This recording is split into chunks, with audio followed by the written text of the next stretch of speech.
Alright, I'm coming. Sorry to disturb you, sir.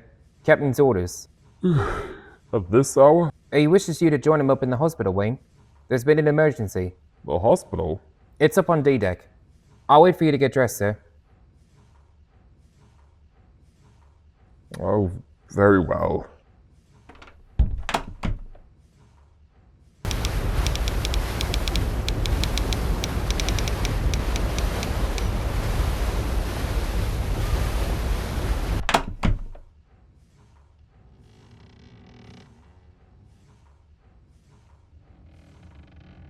I apologize for waking you at this hour, Mr. Gethin, but I'm afraid discretion is not only necessary, it's required. That's why I have Dr. Brooks here instead of Dr. O'Loughlin, so as to not alarm any passengers. Well, what's happened? Well, it appears that this voyage has turned out to be more eventful than I originally bargained for. A passenger has died. Oh, I see. How unfortunate. But why did you call for me, though? I have no medical... It isn't as simple as that, Mr. Gethin. Perhaps you'd care to examine the body.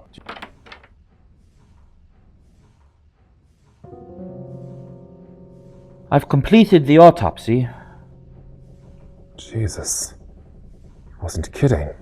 Do you know something about this? Hardly. He approached me only yesterday and asked for my services. He claimed someone was after him, but I didn't have enough to go on. Someone was after him. Mr. Tolliver has been murdered. He was found below decks, Scotland Road near the potato kitchen, just outside the entrance to second class. How he got down there is a mystery to me, let alone why. It's a crew passage. Nevertheless, he was found in one of the side corridors by the bellboy over there. He put up quite a struggle. If you look carefully at his jugular vein, there are faint marks made by a rope. The body was found just around the corner from one of the emergency stations. A fire hose, an axe, and a coiled rope. The rope was put back in a hurry, indicating that it was used in the struggle, but that doesn't seem to be the cause of death. There's a mark on the jugular vein. It's easily distinguishable as the mark of a hypodermic syringe. So far, I haven't been able to pinpoint what drug was administered. I'd need to take blood samples and examine them in my stateroom.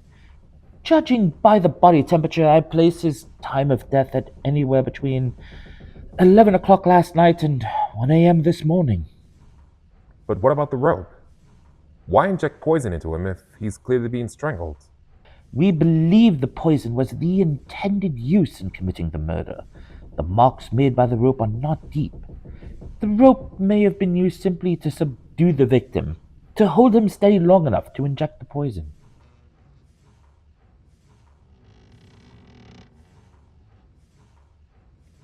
Mr. Gethin, I've called you down here because this is in fact a highly delicate situation.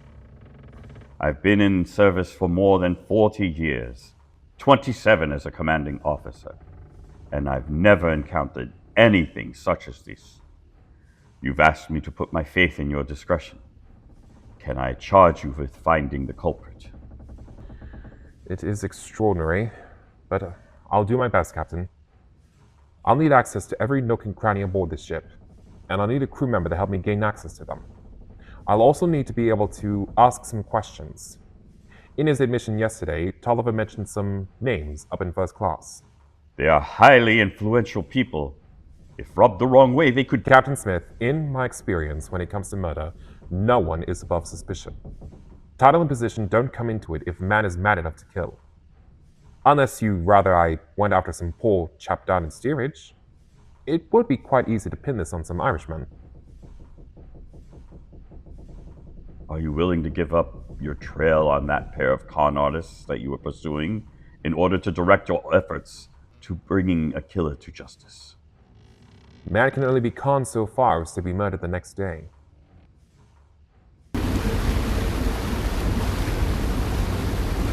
I just don't know what to say. Preferably the truth. It is just normal procedure. Of course, I'll cooperate however I can. When was the last time you saw Mr. Tolliver alive? At about 25 minutes past 9 o'clock. He wouldn't say why, but He didn't want to be disturbed. Can you describe your movements between then and 1 o'clock this morning? My movements? Are you trying to be funny? Sorry, it's just a formal question. Your activities. Fair enough.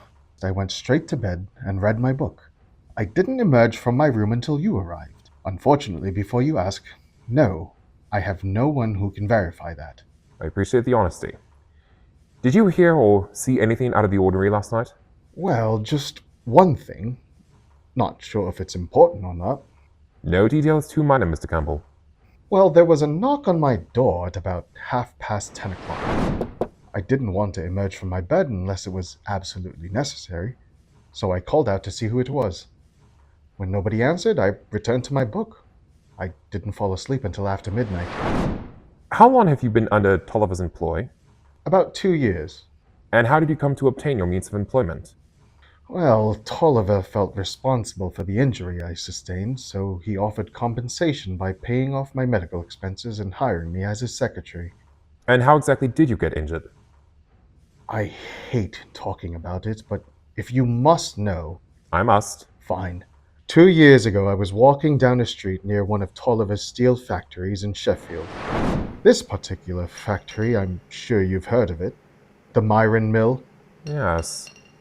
I've read about it in the papers. Then I'm sure you know about the fire that caused it to burn down.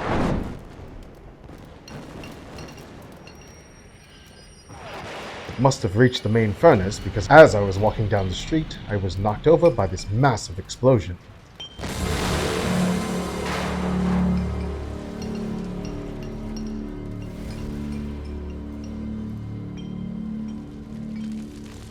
My leg was pinned underneath some debris. My doctors told me I would need a cane from then on.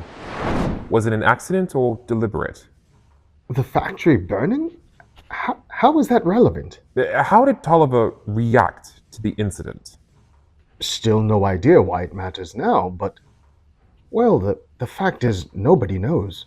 Knows what? Whether it was an accident or deliberate. Nobody knows. Mr. Tolliver was insistent that it was an accident. But then, last month, an anonymous person claimed that Tolliver had deliberately caused the fire in order to collect the insurance money. Sounds just like him. Anyway, last month he was brought to trial regarding the matter. But the evidence was all over the place. A key witness was unaccounted for here, blame was shifted there, and above all, the jury delivered a not guilty verdict. However, the biggest controversy of the trial was that there was speculation on the jury's reactions. How so? Some of the people that attended the trial noticed the faces of the members of the jury. On the first day of the trial, they looked at Mr. Tolliver with malice and contempt. But on the second day, they looked terrified of him. Then why work for him? Now that I think about it, I suppose his hiring of me must have been done to show the public that he was remorseful over the incident. In addition to my salary, he covers my medical costs. And now that he's gone, I don't know how I'll manage. Well, I'm sure he left you something in his will. One can only assume. I'm his secretary, not a solicitor. He did say he left me a decent amount. Last I heard, he updated his will on the 5th of April. Thank you for answering honestly, Mr. Campbell. I'll call up for you if I have any further questions. In the meantime, if you'd be so good as to collect any documents that Mr. Tolliver had on him, anything you think would be useful.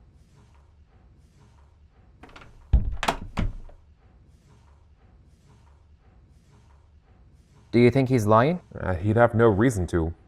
Lack of a motive, and need I say it, opportunity.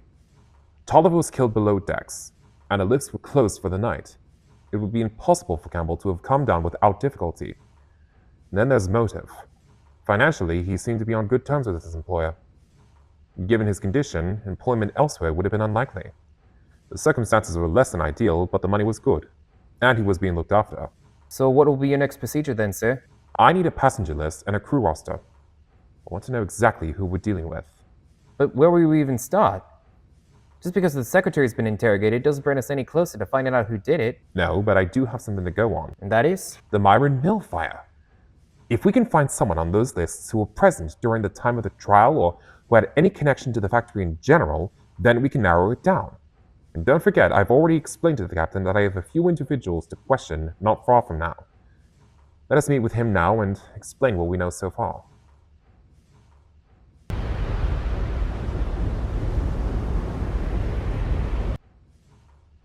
I know it's not pretty, son, but it is better to contain the situation as best we can, rather than recruit a fresh bellboy into the mix. Of course, sir.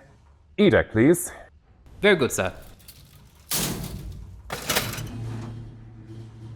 Now, first things first, we'll go to where it happened. Then you can tell me what you saw.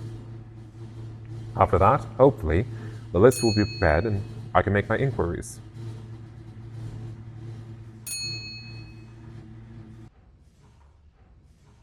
This is the door to Scotland Road? Yes, sir. Under normal circumstances, regulations state that this door is to be locked at all times. Passengers on either side of this door don't know about whether the other side leads to. Well, someone did. Besides, what was Tolliver doing down here in the first place? Who had access without a key?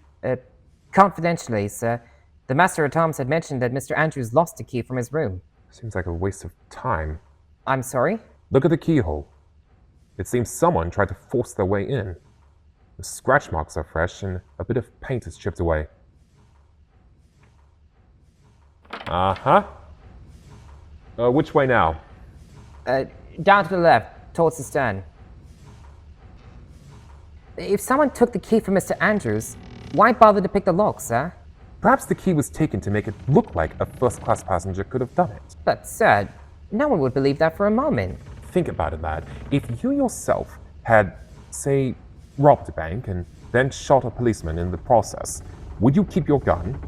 Well, no. I suppose I'd try and get rid of it.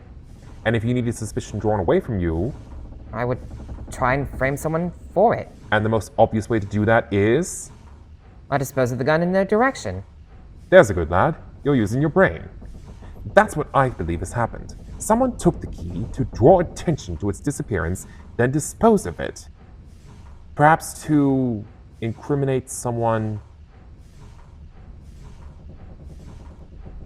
who just might be expendable.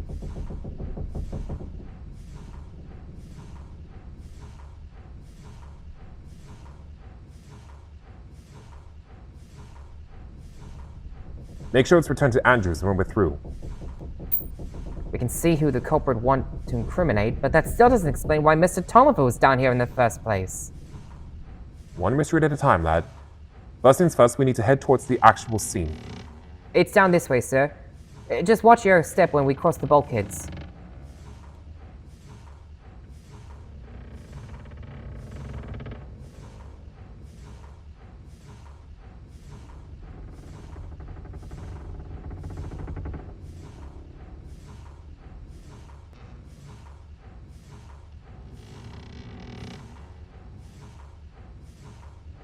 I found him here, sir.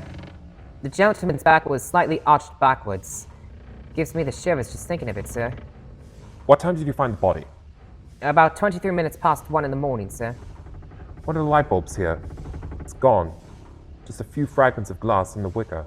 Upon further inspection, some of the broken glass from that bulb was laying on top of the body. And given that it would have been darker during that time of day, Someone wanted the body to be out of sight? walk me through your activities up to discovering the body. Well, I was down at the Turkish and electric baths, making sure all the towels and linens were stocked up for the next day. My passenger duties kept me up later than normal, so I figured I'd take the road to get to my berth quicker. I checked my watch, and it was about 1:15 a.m. when I reached the road. I heard something that sounded like a pop and broken glass. Then I heard footsteps running down the hall. I followed the noise until I stumbled upon the body. I didn't know whether to give chase or to call for help, so I chose the latter. You made the right call, son. You don't know what these crooks are capable of. Sir, I've told you before, this area's... I know, and I'm sorry, but I thought perhaps I should have alerted a crew member. About what? I was coming back from the purser's office about telegram fees. On my way out, I noticed this door here. The handle looked loose, so I thought someone might want to have it looked at. Alright, I'll get the carpenter to look at it. Just a moment, sir. What exactly did this bellboy mean when he said he told you before? Well, last night I got lost trying to find my cabin, and I tried this door before, but it was locked. Lost? On our fourth night out? Interesting. Sir, the lock was forced from outside. Whoever it was tried breaking into second class, not out of it. But there were still scratch marks on both sides of the door. So whoever did it obviously tried covering their tracks by making break-in attempts to appear on both sides of the door. What are you saying? I am saying that given that both points of entry into Scotland Road have now been tampered with, anyone on board the ship could have done it. First, second, or third class. Even crew. Done what? Perhaps we would care to continue this discussion somewhere private?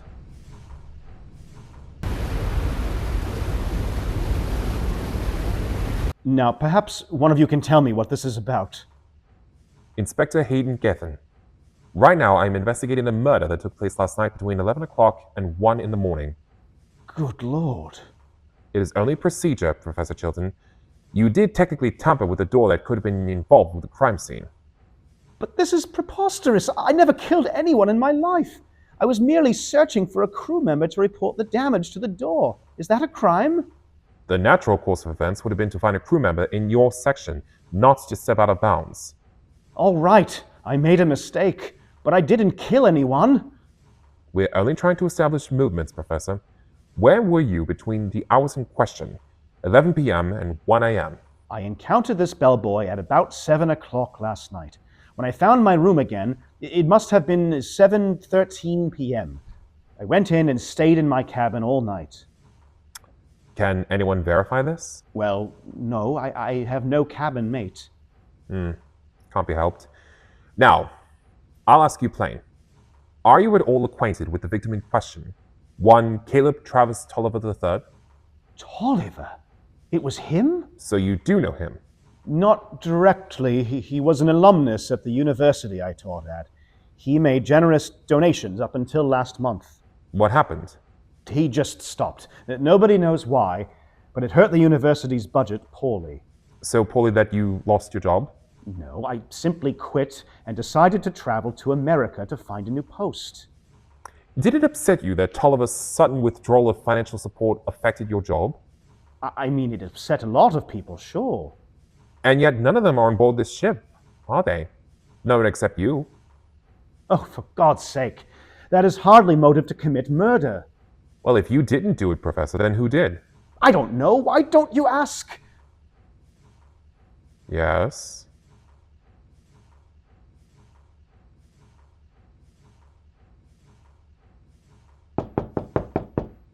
Miss Jane Corbin?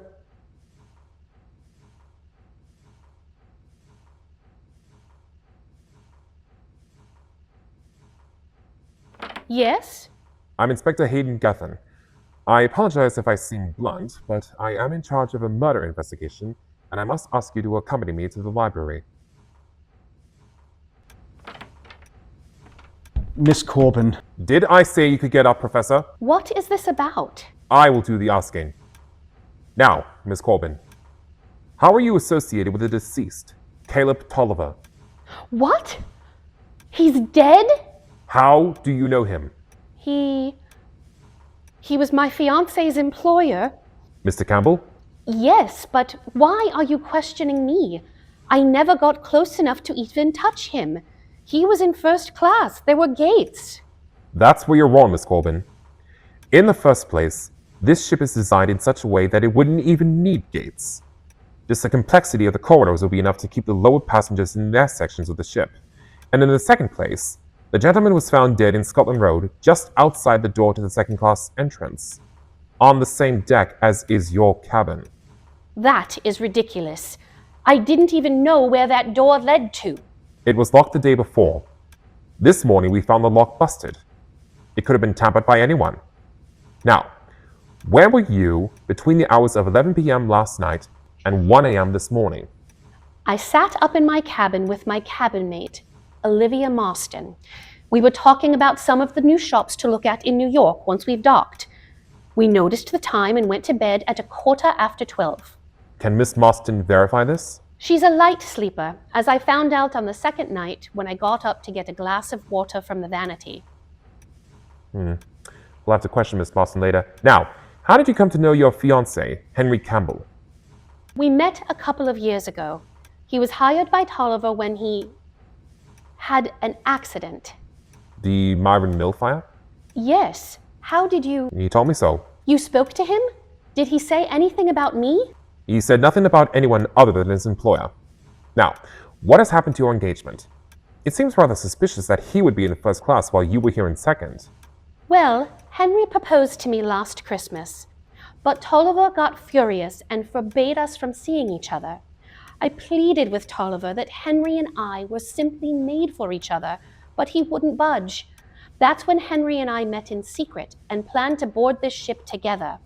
We were planning to elope in New York, but Henry had promised I'd travel in first class, not down here. Understandable. And it would make sense to remove the only obstacle in your way. But I didn't kill Tolliver. I haven't even seen him since, I don't know, 5 o'clock. So, Professor, that confirms your statement. What? Have you been spying on me? Of course not. I was taking a stroll and I heard you shouting at him. I tried my best not to eavesdrop, but you were nearly making a scene. But that also means, Professor, that you could have seized the opportunity and killed Tolliver to pin it on Miss Corbin. You can't be serious. Wait a minute. What does Professor Chilton have to do with Tolliver? We'll get to that in a minute. No, I want to know now. Would you like to tell her, or should I? Fine. On the day we left Queenstown, Miss Marston approached me. She was concerned about you and wanted to see if I knew why you were so upset. I told her the truth that I didn't know. Then she confided in me that she overheard you talking while the two of you were sleeping. She quoted you as saying, "He can't do this to me. He won't get away with this. I'll get even with him." That wasn't for her to share with you. I was cornered. Naturally, I had to clear my name. How was I to know of the repercussions? What did you mean by getting even? And with whom? I know what Miss Marston was referring to. I didn't think she would hear me. Get on with it. I said I would get even with Tolliver by eloping with Henry. It didn't really matter to me because he's already... Yes? Fine. I'll tell you the truth, damn you. That's funny. I thought you were telling the truth.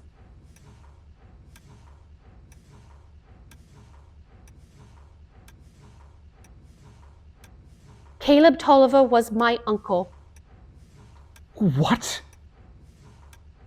I've always referred to him by his last name, or fiancé's employer, simply because he and my mother had a falling out years ago. She eloped with someone Tolliver didn't approve of. My father abandoned her when she discovered she was expecting with me. She died giving birth to me. Feeling somewhat guilty, Tolliver took me in. But when Henry came into our lives, our relationship began to decline. That is very interesting. And even more of a motive. As soon as that will is read... That is what I was trying to tell you.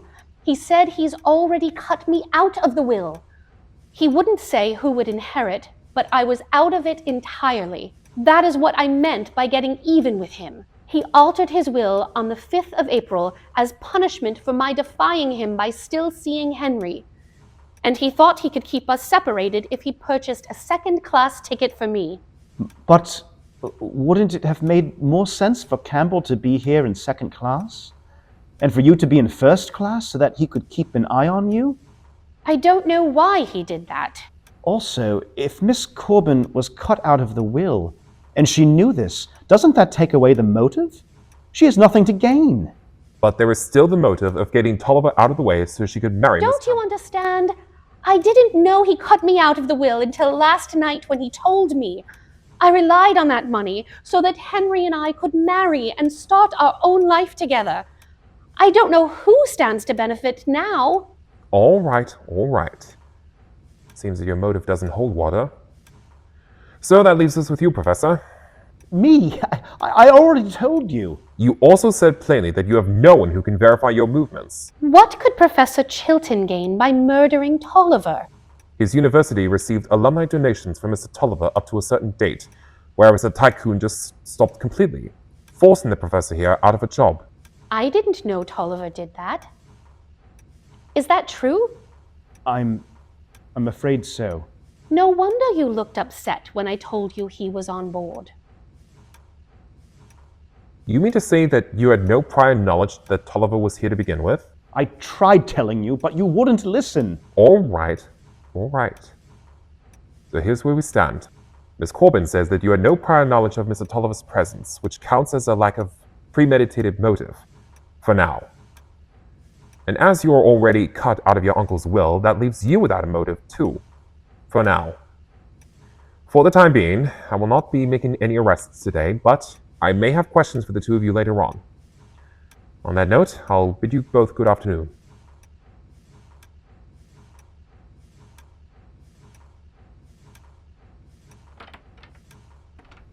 What were you trying to do?